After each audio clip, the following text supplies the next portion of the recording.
thank you again for joining us tonight as Dr. Kathy Grange presents Genetics. Do you know your X's from your Y's? You may have seen on the invitation that Dr. Grange is a professor of pediatrics in the Division of Genetics and Genomic Medicine in the Department of Pediatrics at Washington University School of Medicine and St. Louis Children's Hospital in St. Louis, Missouri. And we're proud to say that Dr. Grange has been a member of the NFED Scientific Advisory Council since 2006. And some of you on tonight's call may have met her at our most recent National Family Conference, which was held in July. Once again, you will have an opportunity to ask any questions that you may have. You do have the presentation that was sent out to you by email. If you have not received that, I can certainly send that document to you once the call has ended. And I am going to turn things over to you, Dr. Grange. I will tell you when you get at about 7:30, I'll give you we're a halfway through motion, okay? All right, good. Well, hello, everybody. I'm glad to have an opportunity to talk with you all tonight. And hopefully you've all received the slide set that Kelly sent to you so you can kind of go through things as I talk. What I wanted to do first is just give you a brief overview of DNA and genetics and the different types of inheritance patterns. So that may be a stimulus for questions people have about genetics in general and how ectodermal dysplasias are inherited within families. So there on the first slide, I'm showing you just the basic structure of DNA. And I'm sure you've all heard about DNA, and it's a double helix. It's really two strands of DNA that's cross-linked with base pairs attached to a sugar phosphate backbone. And there are 4 different types of base pairs that we call A, T, C, and G that make up the different sequences of genes. And then going on to the next slide, genes are on the chromosomes, so we have about 25,000 genes estimated now. We used to think we had a lot more than that, but since the Human Genome Project has been completed, we realized that there are fewer genes than we thought, and some genes have multiple functions. So the genes are lined up on chromosomes, kind of like beads on a string is how we like to describe it. And so humans have a total of 46 chromosomes, and we get half of those from our mother and half from our father at the time we're conceived. So if you look at the next slide, it just shows how chromosomes are inherited. So the sperm would have 23, and the egg has 23, and then when a baby is conceived, the baby will receive a set of chromosomes from each parent and then get the 46 chromosomes. And thus, half of their genes come from mom and half from dad. And the next slide just shows sort of a little cartoon of how you could think about a set of chromosomes being like one of a set of encyclopedia. You get one book from mom, one from dad, and then the genes are kind of like pages within the encyclopedia that gives instructions for how we grow and develop in all of our body functions and all the proteins that we need to have a normal structure and function. So the next slide just again kind of explains that the eggs and sperm each have 23 chromosomes, and so it conceptually lined up with hopefully the correct number from each parent. And the chromosomes, just by convention, are labeled as having a short arm, which is P for petite, and then a long arm, or Q, because it comes after P in the alphabet. And we can actually look at chromosomes under the microscope. You can see there on the slide labeled chromosomes in metaphase spread. And we can stain them, and we can look at different dark and light banding patterns.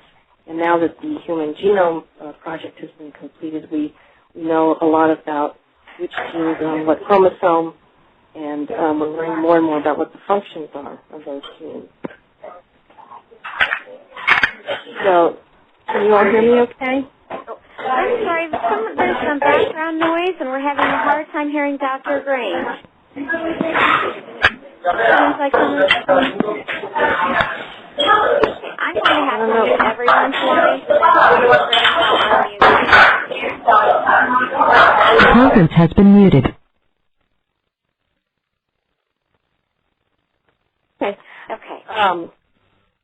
So if you continue on looking at the slides, I've just put in 2 slides there just showing what a normal female karyotype is like and what a normal male is like.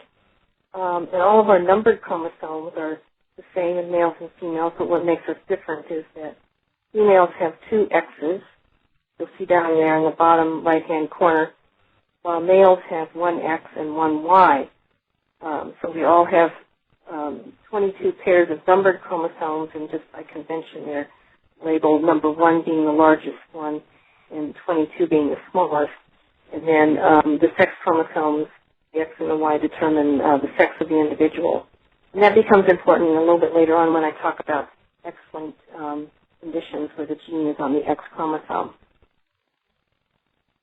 So then what do the genes do? Well, they have to be working properly, have a normal sequence so that they can encode a protein.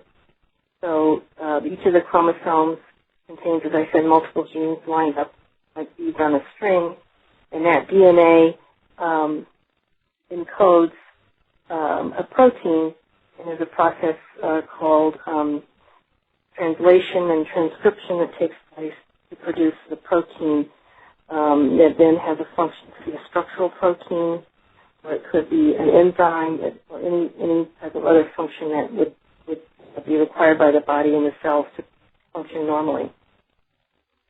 So if you look at the slide, it's labeled mutations in genes. That slide just shows that, well, what happens if there's a change in the gene, if the gene sequence is not correct and there's a mutation or an error. And the cartoon kind of gives you a little idea. What if in the letters that spell the word red, R-E-D, what if the E was accidentally changed to a D? Then the word no longer makes any sense. Or if, in the other example there, if something was deleted or a little tiny piece of DNA was left out by mistake, the sentence, the car was red, would then say, the was red, which doesn't make any sense. So that's a very simplistic way of looking at it, but I think it's a good analogy to kind of help people understand what happens when we have a mutation in a gene. Then I'm going to go on and just review a little bit about the different patterns of inheritance and how conditions or disorders can run in families or be inherited from a parent. And the slide labeled Patterns of Inheritance just shows you that we have autosomal dominant and recessive conditions, and autosomal refers to the fact that the gene that's abnormal in that particular condition is on one of the autosomes, which means the numbered chromosomes from 1 to 22. And then we can have X-linked recessive and X-linked dominant conditions, and that just means that the gene for the condition is on the X chromosome. And dominant typically means that we only need to have 1 copy of a mutation in a gene. Only one of the pair of genes has to be changed in order to show the trait, whereas recessive, in the case of autosomal recessive, we have to have 2 abnormal copies in order to show the trait. So I will go on now and just talk about autosomal dominant inheritance. And this is the type of inheritance we would see in some of the ectodermal dysplasias. A good example is EEC syndrome is inherited in an autosomal dominant fashion.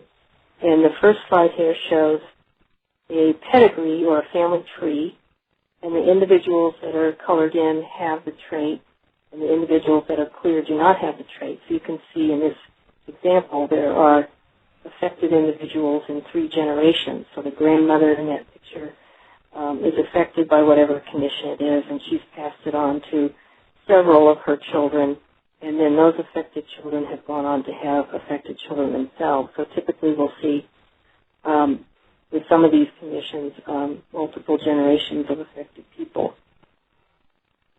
So that helps us in genetics. We usually will construct a family tree when we see somebody in genetics to try to help us figure out what the disorder is and how it's running in that family. The next little cartoon that shows the family gives a little more detail about how these conditions are passed on. So in this picture here, we have the father has a big D and a little d, and the big D is the gene for the condition, we'll say EEC as an example. That means he has one abnormal gene for EEC, which is the big D, and then he has one little d, which is normal. And if he's married a woman that's unaffected, he presumably has two little d copies. So every time he has a child, about half of his sperm are going to have the big D and half will have the little d, and he can pass the condition on to his children 50% of the time. So it's a 50-50 chance, so it's like flipping a coin, heads or tails, whether he's going to pass on the big D or the little d. And in autosomal dominant conditions, the trait is not linked to the sex of the individual, so that means either boys or girls could inherit that trait from him. Let's see. So going on to the next slide, I think I might have an extra copy of the autosomal dominant inheritance. We'll continue on with autosomal recessive inheritance. And this is when both parents need to be carriers for a gene trait, and both of them have to pass that on to their child in order for the child to have the condition. So an example of this that you might be familiar with is cystic fibrosis or sickle cell disease, or there are some forms of ectodermal dysplasias that are autosomal recessive inheritance as well. So in the family tree there, you can see the affected person is completely colored in, filled in, and each of the parents in the second generation there are partially filled in, and that's how we indicate on a pedigree in genetics that that person is a carrier for that trait. But typically with autosomal recessive conditions, carriers are healthy and they don't have any problems or abnormalities, and they're not known to be a carrier until they have an affected child. So in that family tree, you can see their carriers going back up into the great-grandparents, but until someone meets someone else that has the same recessive trait and has a child with the condition, most people don't even know they're carrying that recessive condition. So in this case, if you look at the little cartoon of the family, each parent is going to be a carrier, so they each would have a big R and a little r. In this particular example, the little r is the disease-causing condition. And so the child off to the far right there that has a little r is affected and has the condition. And then we would expect that to happen about 1 out of 4 times, just on the odds of each parent passing on the little r gene. And then in that case, about 50% of the time, the child would just end up being a carrier like the parent. In 1 out of 4 chance, the child would get both normal copies and be unaffected and not be a carrier either. And so that gives the parents a chance each time they have a child, about a 1 out of 4 chance to have another affected child. And then if you look at the next cartoon, if one parent is a carrier and the other parent is not a carrier, then children can only be carriers. You can't pass that on. So say if you knew that you were a carrier for sickle cell or cystic fibrosis, you would not be able to have affected children unless your partner was also a carrier. And sometimes it's possible to do carrier testing by blood testing in individuals and families. Again, if in the next cartoon, if you see there that if one parent actually has the condition, that means all their children are going to be carriers.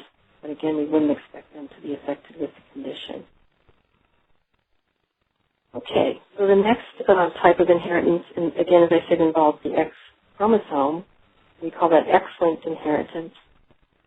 And this cartoon shows on the left-hand side a female who has, as I mentioned, 2 X chromosomes. And each of those X's is going to have different versions of the same gene. So as women, we have 2 copies of every gene on the X chromosome. But because men only have 1 X, and then they have a Y chromosome, they're only going to have 1 copy of all the genes on the X chromosome. And there are many genes that are very important on the X chromosome. And so if a man has a mutation or change in one of those genes, he's going to show that trait or be affected by it because he doesn't have a normal copy to balance out those negative effects. Whereas a female can be a carrier for an X-linked gene because she has another copy on the other chromosome. it's possible that she would be completely normal. Now, we do know that there are women with X-linked traits that do show some features, and I'll talk about that a little bit more in a few minutes.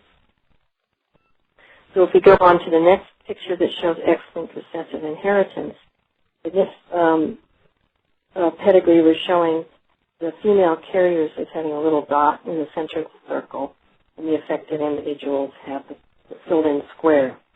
And so in this case, what we would see when we construct the pedigree or family tree is that there are multiple affected men or boys in the family, and they're related to each other through females. And that would be a clue that the gene is on the X chromosome. So if you don't see any affected women in a family, but there are multiple boys and men that have the condition. So the most common type of HED is X-linked HED, this is a very common type of inheritance in people with ectodermal dysplasia.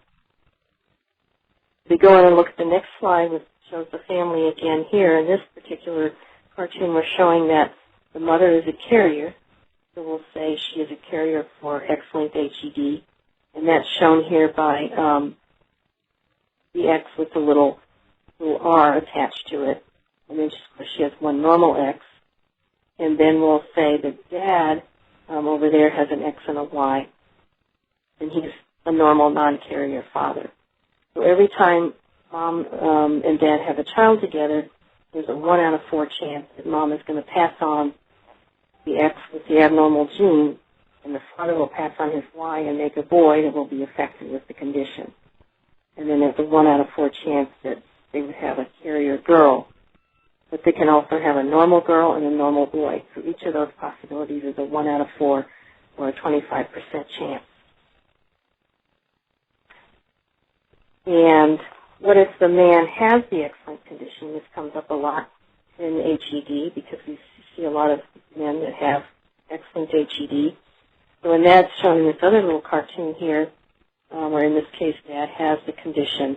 And again, he's going to pass that on to all of his daughters because the only way he can have a girl is to pass on his X chromosome, and that X is always going to have that faulty gene.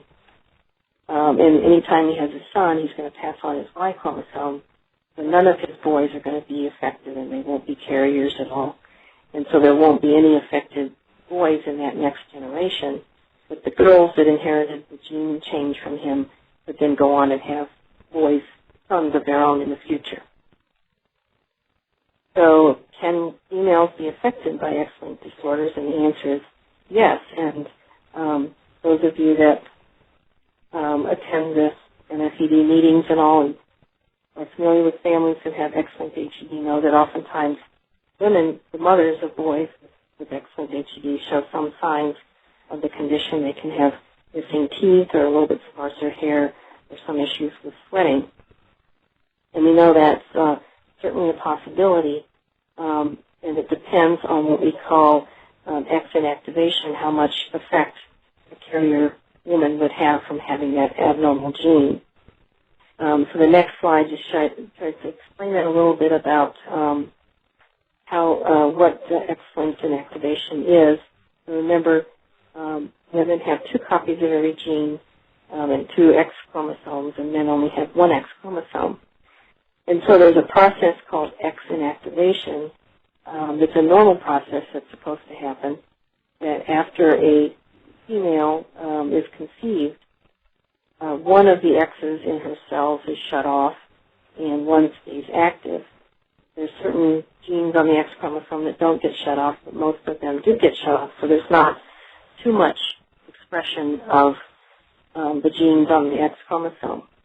And so that's supposed to be a random event, like flipping a coin heads or tails, whether it's the X you got from Mom or the X you got from Dad that gets shut off in that particular cell. And after that, that random decision has been made, then all the daughter cells that grow and develop from that initial cell will keep having that same X shut off. And so women are what we call mosaic. That means we're patchy. Like if we were able to look at a patch of skin or a section of tissue, we would see that some of the cells have our father's X active, and other cells have our mother's X active. And if it turns out that it's done randomly and it's sort of a 50-50 chance, and then usually it's not a problem. We don't have, if we have a faulty gene on one of our X's, it doesn't cause any problems for us. But if by some chance there's something called skewed X inactivation, so just by one chance, more of the X's that have the abnormal gene are left active, and fewer of the X's that are normal get inactivated, then a woman can show some symptoms of an X-linked condition. And finally, the last slide I have here is just talks about X-linked dominant inheritance, and in this case, I'm just showing you a family tree there of what that would look like. And in that case, typically, only females are affected because if a male inherits this gene, it doesn't allow that male to be even develop as an embryo or be born alive. And an example of this is Golt syndrome, where pretty much all the people who have Golt syndrome are females, and that's because it's a gene on the X chromosome that has very severe effects. And so even if you only have one copy of that gene change, it's enough to cause the condition in a female. And so the last slide just shows that females are affected with these conditions, and males are often so severely affected that they don't survive pregnancy. And the only way they can survive would be if only some of their cells had the gene change and the rest of them were normal, or if they had an extra Y chromosome, which can happen rarely, and then they would be protected from that. So that's my last slide, and I'm happy now to open it up for questions. If anybody has any questions or would like to review any of that again.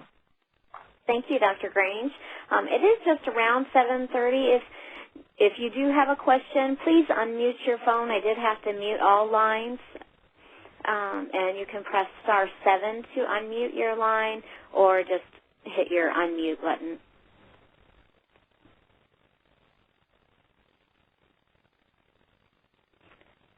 While we wait and for people to get comfortable to ask their questions, Dr. Grange, could you explain a little the genetic counseling process if somebody was interested in genetic testing, what their first step would be? Sure. So I'm a clinical geneticist, so what we do in our clinic is people would make an appointment to come in and review. First of all, we have to make sure we've made the correct diagnosis. And so the initial visit would involve a detailed family history and physical examination of the affected person. And then it might involve doing some genetic testing, which is typically done on blood samples. If we wanted to confirm the exact type of ectodermal dysplasia. And then we would be able to sit down with the family. I have genetic counselors that work with me who sit down with families and spend a lot of time going over the inheritance pattern of these conditions, what that condition is in the family, and giving people information about what the chances that it could happen again if they decided to have another child, or what the chance would be for their grandchildren, and any other questions they might have about how that condition is passed in families. I should say sometimes, too, that these conditions are what we call sporadic or new mutations. So not every genetic condition is inherited. That's an important thing to keep in mind. So we wouldn't necessarily assume, let's say, a boy has X-linked HED. We would not just assume that his mother is a carrier. Sometimes those happen as a new change just in the child. So we often will do carrier testing to find out if the mom really is a carrier or if there are other carrier females in the family. The same thing for EEC, which is an autosomal dominant condition.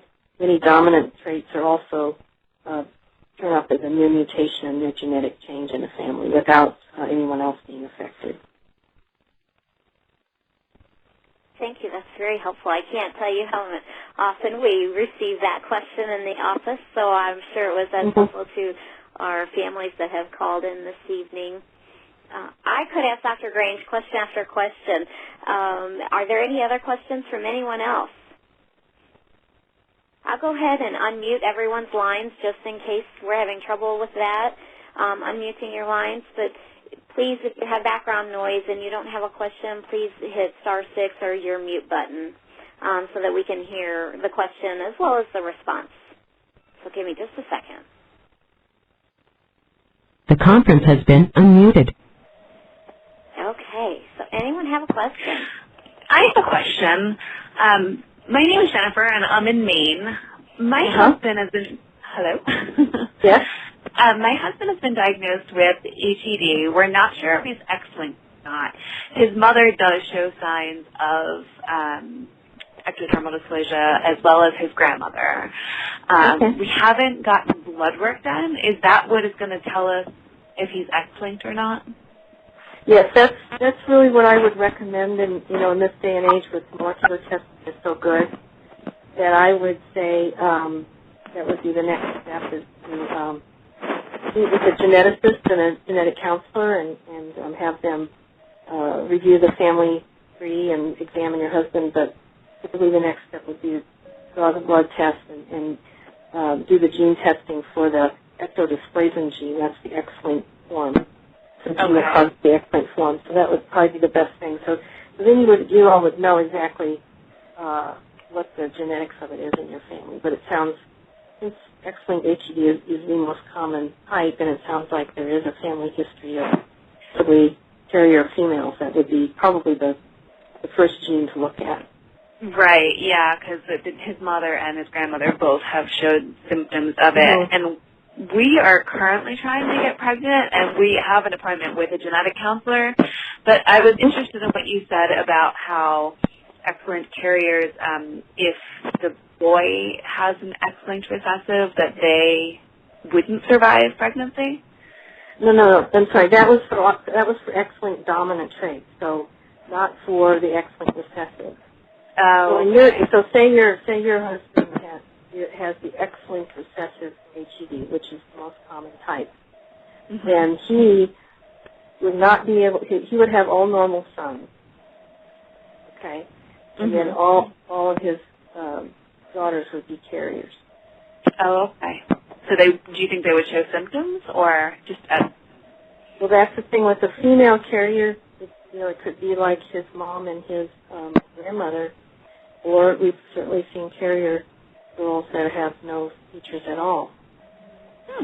Interesting. So if he was shown to have a mutation in the X-linked gene, then he would not be able to have affected sons. He would only, in order for him to have a son, he has to pass on his Y chromosome. Okay. And in order to have a daughter, he has to pass on his X chromosome. And if he has that abnormal gene on his X chromosome, then all of his daughters are going to be carriers, but they would be, less affected than in the male, presumably. Okay. So when you go in and talk with your genetic counselor, they'll explain all that to you in detail, I'm sure. And so are there any other affected males in prior generations, like his mother's brother or his uncle? No, his only uncle doesn't show any symptoms of it. Neither does his father. There haven't been any males in his family so far that have shown any symptoms. Yeah, he's the first one. Yeah, and there are some autosomal dominant forms of HED, but they're much more rare. But there is some genetic testing available for that as well. So. And what would that mean for any children that we...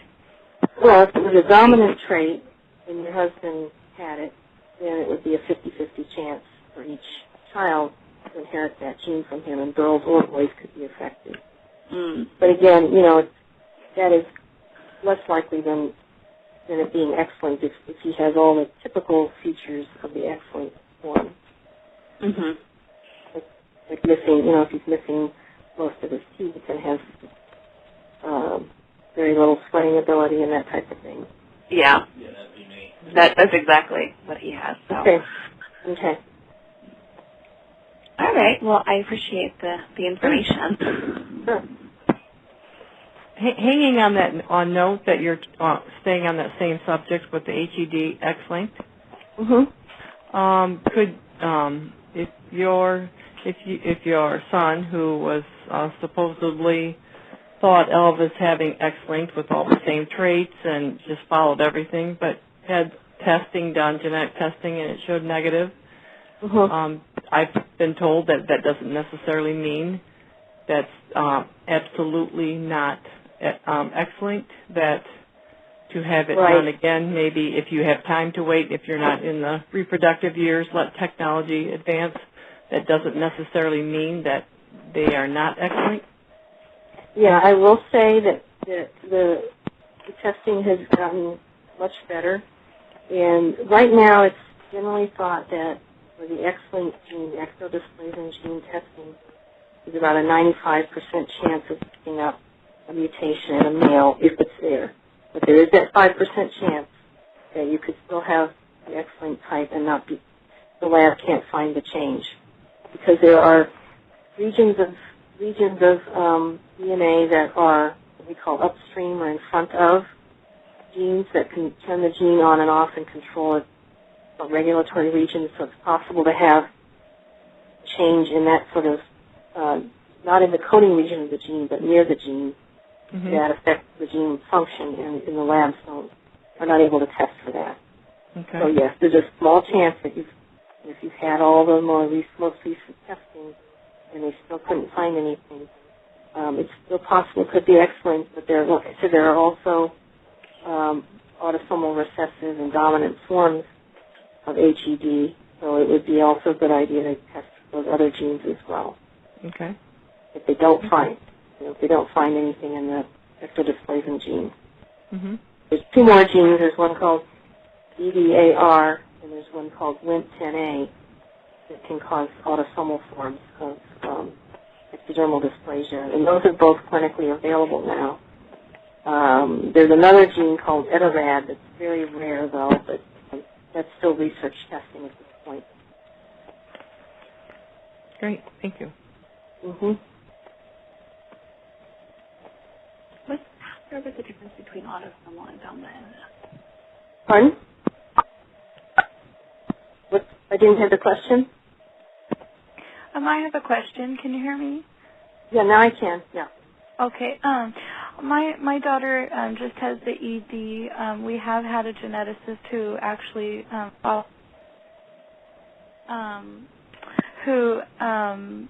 so we've had the same geneticist, and so she was able to go ahead and diagnose her based on our family history. I was just trying to, as a mother now, because that was my brother, so because none of my siblings have had children, and I just have a daughter, and so she's less affected, because being a girl from it is my mother's side, because it is an X-linked. From what I understood. But what I was done on the. I'm sorry. So she had the genetic testing done, and they found the change in that gene. Well, because of my brother, because it was the same geneticist, and so they were able. So, but my question was, because I was under the understanding, and clearly I'm incorrect regarding testing of her blood and stuff, but I didn't know. Is that something? Because I know that it has changed over the years as far as the information that they have, because I don't really know. We know that she's affected, but I don't know. How would we know, whether she's the carrier or whether she has it, or they wrote me a diagnosis which I've been able to use to help her in school, any kind of changes we need for her for the school. But anyway, I just didn't, I'm not really familiar with the testing and whether it's something, her teeth are abnormal, and they're watching that. Her hair is sparse, and she has dark circles under her eyes. She is a darker complected, as far as hair, not the lighter, but she's real thin-skinned. You can tell that very. But anyway, I just didn't know. Is it something I should pursue for the future because of, because I know that having that diagnosis letter was a big importance, depending on how it goes with her teeth, and things being armed as a parent, but I didn't know if, an actual test or... It's, I don't know that it's essential. If it's a letter that the geneticist wrote for you is working for her to be able to get dental care and that sort of thing, that's great. Sometimes it helps to have the genetic test results, too, if insurance is bulking and paying for the dental care and that sort of thing. So it sounds like you've got an affected brother and then an affected daughter. It sounds like, it fits with X-linked inheritance. So again, most likely the ectodysplasia gene. But the way to be absolutely sure would be to try to do the genetic testing. Okay. I don't know that it's, I don't tell everybody that you have to do it. It's sort of, if it's helpful as far as, say, people deciding on having a family and they really want to pin down what the exact genetic thing is so they know for sure what their risk is. So, say when your daughter's a grown-up and having her own family, it may be more important for her to know for sure at that point. But Sure. Yeah. Okay. But it is, to me, it's helpful. The extra knowledge is helpful a lot of times. Sure. So then just asking the geneticist to run those tests for, records or something, huh? Yeah. Or if your brother, sometimes it helps to have the most significantly affected person in the family get tested first, and then once the change has been found, then that can be used with other people to see if they're carriers. There's different ways to do it, Yeah. Well, and knowing that, is it because you were trying to explain regarding being a carrier versus, affected by it? Is that, based off of what I've said, are you able to tell with that or no? Well, it sounds like if your daughter is missing a significant number of teeth, that she is an affected female carrier. Yeah, there are certainly women who carry the gene change for the X-linked condition, and nobody would know there's no clinical feature visible, but sometimes that does happen. Well, and I'm missing a pair of teeth, and yet have others. So I was told that was a more like that I was a carrier. Yeah, probably. Yeah, that would make sense. Mm-hmm. So you're very mildly, minimally affected. Mm-hmm. Correct, but I didn't know. So then, it's depending. She's still little, so we don't know as far as how many teeth, and So, but you're saying depending on the severity of what's affected would tell whether it's the carrier or whether the. Well, it's sort of semantics in a way. It sounds like she's going to have some dental concerns. Is that she's correct? Working Yeah. So she would be considered mildly affected, not as a man with the condition, but yeah. Yeah. Well, and they just haven't let us know regarding the permanent teeth, so that's kind of where sometimes when they're really young, there's no way to know all of that for sure. Yeah. Well, but there are gaps where we think that So anyway, thank you so much. I appreciate your time. You're welcome. Dr. Grange. My husband had X-linked HED, and my daughter was a carrier, and now she's pregnant. Is there a time in her pregnancy through a sonogram or a test that we can find out if her baby has ED? Well, generally, sonogram isn't going to help you because the babies would look normal on an ultrasound. There's nothing really to see as far as birth defects or anything. If there is certainly a way to do prenatal testing by amniocentesis if the gene change is known in the family. But you can't do an amniocentesis for genetic testing really unless you. The ideal way to do it would be to know what the mutation is in. You said your husband has it? Yes, he had it. Yes. Okay. So, the ideal way would be do prenatal would be to know what the gene change is in the family, so then the genetic testing prenatally could be done in a very targeted way. But an ultrasound won't help, typically wouldn't be expected to help. You know, so your daughter would then be an obligate carrier. So, you know, that means that she has like a 1 out of 4 chance to have an affected son. Yes. Okay. I didn't know. I know since the teeth don't develop, I didn't know if any of the gum area looked different on the sonogram. No, I don't think a sonogram, unfortunately, would help. You know, okay. Because the babies usually they grow normally in utero. They're not small. They don't have birth defects that would be seen on an ultrasound or anything like that. So it'd be more just waiting until the baby's born and getting a good examination to see if there's any signs of it. Okay, thank you. Mm-hmm. Hi, Dr. Grange. Yeah? I have GOLT syndrome. I have GOLT syndrome.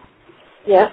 When I was diagnosed 26 years ago, they told my mom that it was just a spontaneous mutation. Uh-huh. Is there a chance that my siblings can be carriers also, or is it just me that's affected? Well, now, in GOLT syndrome, that's also an X-linked condition, but that's the X-linked dominant condition. So typically, there certainly can be a wide range of how somebody is affected, but typically if your siblings had the gene change, they would show some features of it as well. So it couldn't be recessive somewhere. If she has children, could they be affected by it?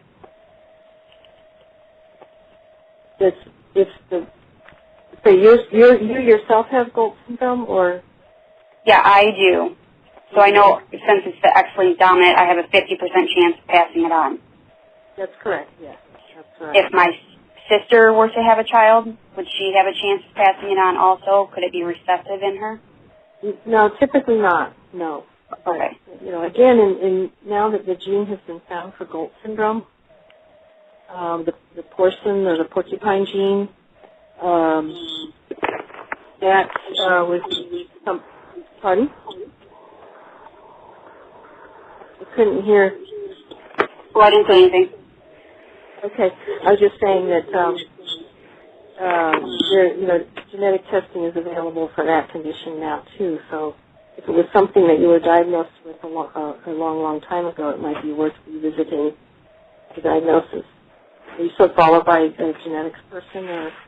No, I haven't done anything like that since I was little. Yeah. So again, I would think it would be worthwhile to be evaluated and see if the genetic testing can help figure it out for sure if that's what you have. Okay. Mm-hmm. Thank you so much. Yeah, sure. It's almost 10 till the hour, and so we'll likely have time for one more question. Is there another question? Yes. This is Chris from Maine, and I have hypohidrotic ED. Okay. And my family got diagnosed when I was 2 years old. My mother has faint symptoms, and my grandmother before her had very, very faint-like symptoms of ED. Okay. And my question to you is throughout this conversation, I'm just curious as to what the difference between autosomal and dominant is, because I'm pretty sure I have the X-linked ED, and right. I'm just curious. Yeah. So, like I said, 95% of the people with HED have the X-linked type. So the odds are that, and given that your mother and your grandmother are mildly affected, I would say that is, the first top on the list is what you would have. But there are some genes that are associated with a dominant type, where the gene is not on the X chromosome, it's on one of the numbered chromosomes. We call those the autosomes. So that's where we get the autosomal dominant, the name. So instead of being X-linked, it's autosomal gene change. Those forms are less common.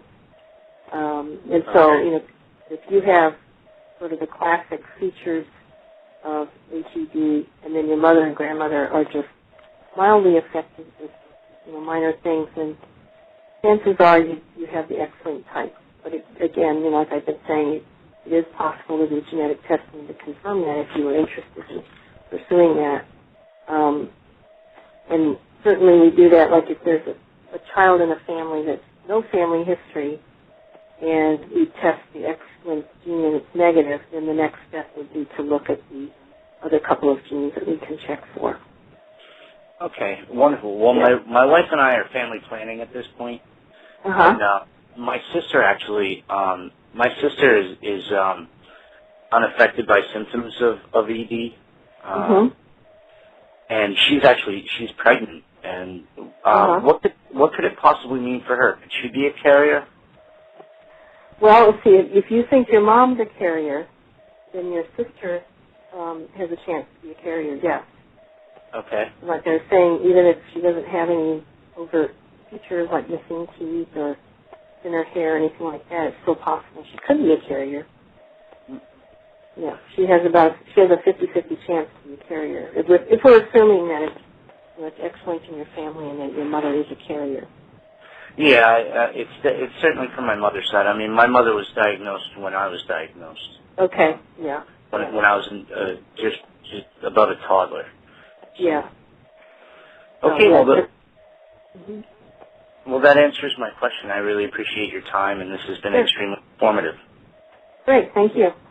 Okay. Any other questions? Yeah, Dr. Grange, I have one real quick. I have X-linked recessive HED, and I was just wondering, is there anything that my husband and I can do before having children? I've heard of, like, in vitro where they can actually do it in a petri dish, and I don't know if they can test for that, though, right after that, but is that a possibility? Yeah, there's something called pre-implantation genetic diagnosis, and where what happens is you harvest the eggs from the mother and sperm from the father, fertilize eggs in vitro, like IVF, just like that, and then you allow the cells to divide into an 8-cell stage usually, and then they can actually biopsy one of the cells from each embryo and test them for the mutation, and then only implant the normal embryos. And so that's being done more and more now for many different kinds of single gene disorders. So it's certainly possible to do it in HED. The thing is, you have to know exactly what your mutation is, so that mutation can be looked for in the embryos. Okay. That's a way to approach it. Yeah.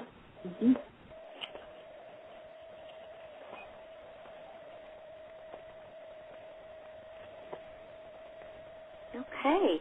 Those are some faster responses. Lots of information tonight. We have time for another question if there is one.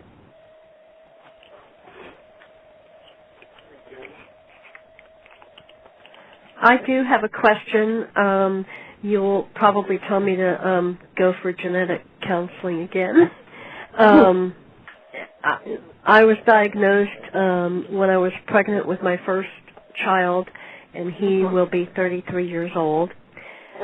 If they told me what kind of ED I had, I don't remember that information. I don't know if it's X-linked or not.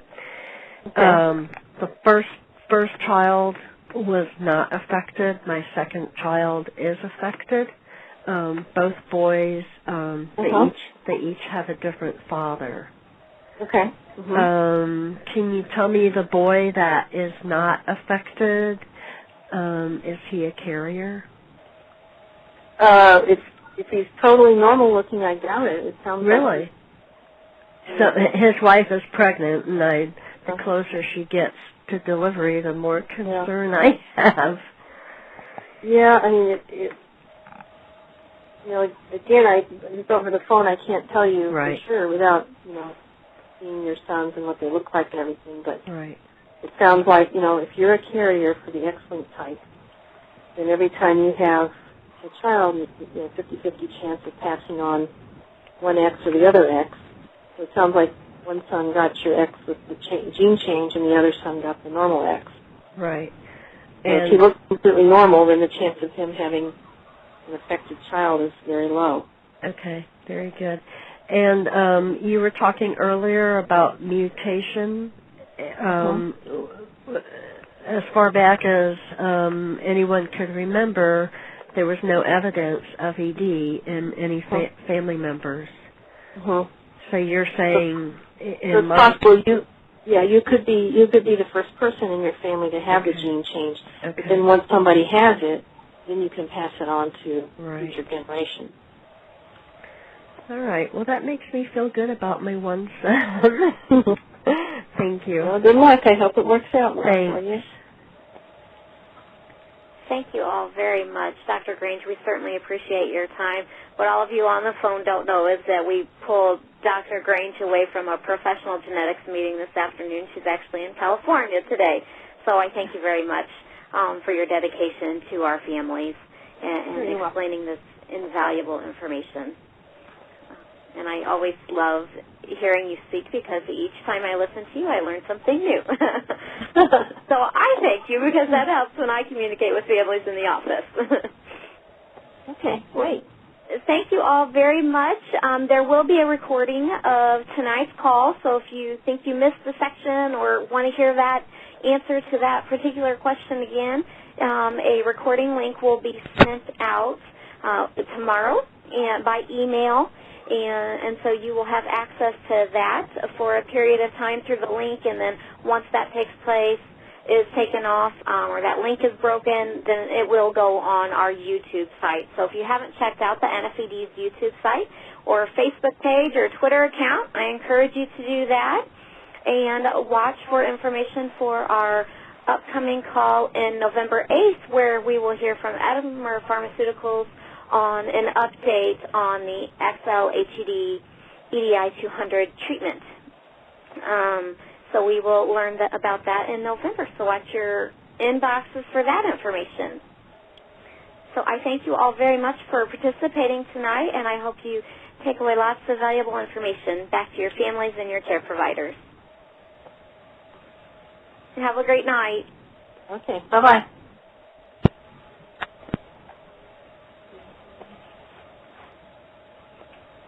Thank you. Please stand by.